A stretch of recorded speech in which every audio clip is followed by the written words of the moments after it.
வணக்கங்க, நான் உங்க சமையல்காரர் பொண்ணு. இன்னைக்கு நம்ம சமையல்காரர் பொண்ணுல பார்க்க போறது ஈஸியா குக்கர்ல செய்யற தக்காளி சாப்பாடு. ரொம்ப டேஸ்டா இருக்கும்.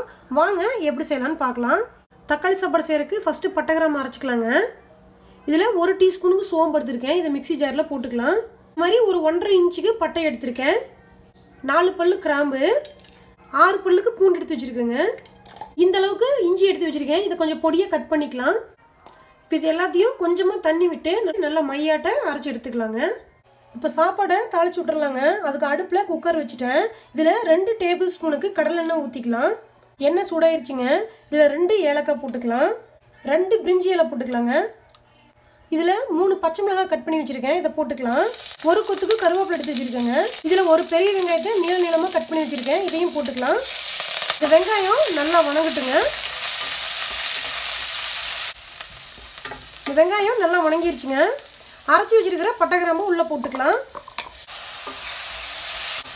கொஞ்சம் பச்சை வாசம் போகிற அளவுக்கு இந்த மசாலா வணங்கட்டும். தக்காளி சாப்பாடு செய்யறதுக்கு இந்த மாதிரி 6 தக்காளி எடுத்திருக்கேன். இதை இந்த மாதிரி குட்டி குட்டியாக கட் பண்ணி வச்சுருக்கேன். இதையும் உள்ளே போட்டுடலாம். இதில் சின்னதாக 1 கப்புக்கு புதினா தலை கட் பண்ணி வச்சுருக்கேன். இதையும் போட்டுக்கலாம்.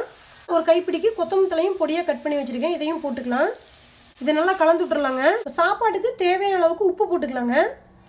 கொஞ்சமாக மஞ்சத்தூள் போட்டுக்கலாங்க. இந்த தக்காளி நல்லா குழஞ்சி வணங்கணுங்க. இதில் 2 டம்ளருக்கு நம்ம நார்மலாக சாப்பாட்டுக்கு யூஸ் பண்ணுவோம் இல்லைங்களா, அந்த அரிசி தான் எடுத்திருக்கேன். இது ஒரு 20 நிமிஷம் ஊற வச்சுங்க. 2 டைம் கழிஞ்சு தண்ணியை வடிச்சிட்டு எடுத்து வச்சுருக்கேன்.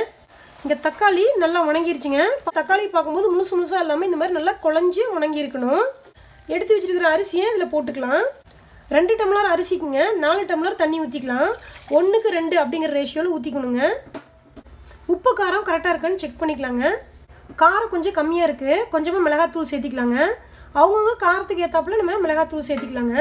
இதை நல்லா கலந்து விட்டுறலாங்க. இந்த தண்ணி கொதிக்க ஆரம்பிச்சிருச்சுங்க.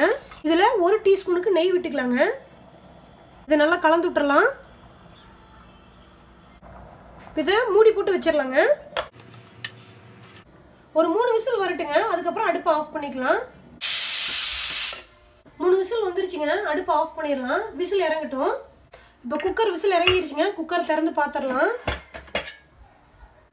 அப்படியே சூப்பராக தக்காளி சாப்பாடு ரெடி ஆயிடுச்சுங்க. ரொம்ப ஈஸியாக செஞ்சிடலாம்.